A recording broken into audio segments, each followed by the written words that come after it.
13 अप्रैल 1919 बैसाखी का दिन। पंजाब के अमृतसर शहर में हर तरफ रौनक थी। किसान, व्यापारी, आम नागरिक सभी इस त्योहार को मनाने के लिए जुटे थे। लेकिन इसी दिन कुछ ऐसा हुआ जिसने भारतीय स्वतंत्रता संग्राम को एक नया मोड़ दे दिया। एक ऐसा दिन जिसने हजारों निर्दोष लोगों को मौत के घाट उतार दिया।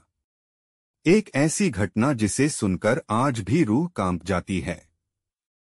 जलियांवाला बाग हत्याकांड। ध्यान दीजिए, यह सिर्फ एक घटना नहीं थी।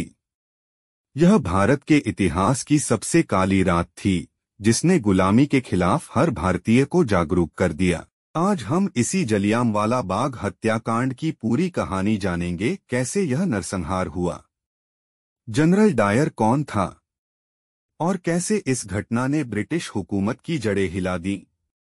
1919 भारत गुलामी की जंजीरों में जकड़ा हुआ था। अंग्रेजों का अत्याचार दिन ब दिन बढ़ता जा रहा था।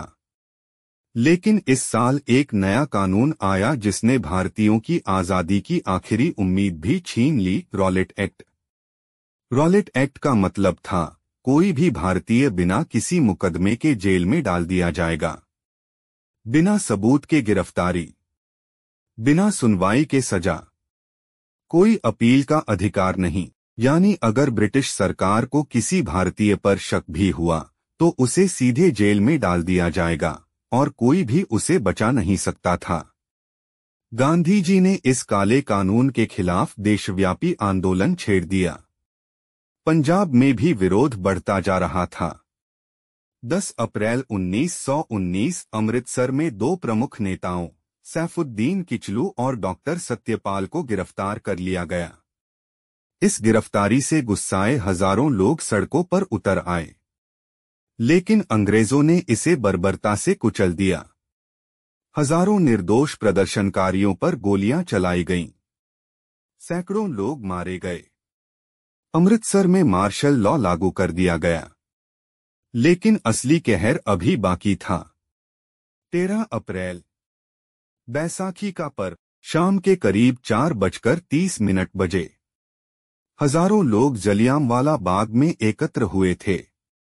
कोई त्योहार मना रहा था, कोई नेताओं के भाषण सुनने आया था, कोई इस रॉलेट एक्ट के खिलाफ अपनी आवाज उठाने के लिए खड़ा था। लेकिन किसी को नहीं पता था कि अगले कुछ मिनटों में उनकी दुनिया हमेशा के लिए बदल जाएगी। अचानक जलियांवाला बाग के एकमात्र प्रवेश द्वार से ब्रिटिश सेना का काफिला घुसता है। 50 सैनिक, 2 बख्तरबंद गाड़ियां। नेतृत्व कर रहा था brigadier general Reginald Dyer. Dyer ने बिना किसी चेतावनी के सैनिकों को आदेश दिया, फायर।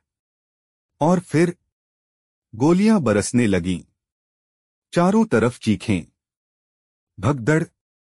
मां अपने बच्चों को बचाने के लिए भाग रही थीं। लोग कुएं में कूद रहे थे ताकि बच सकें। लेकिन 10 मिनट तक गोलियां बरसती रहीं।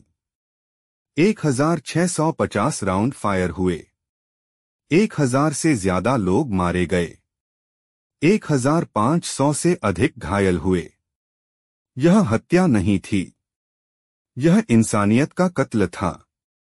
जब गोलीबारी बंद हुई, जलियांवाला बाग की जमीन खून से लाल हो चुकी थी।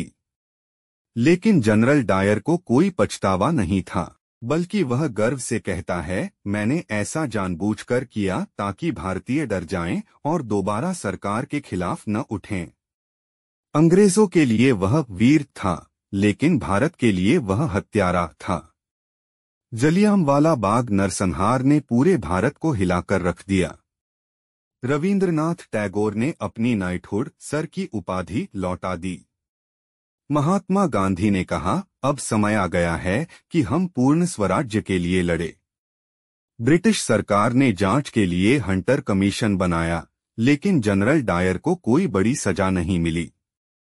लेकिन यह घटना ब्रिटिश शासन के ताबूत की पहली कील साबित हुई।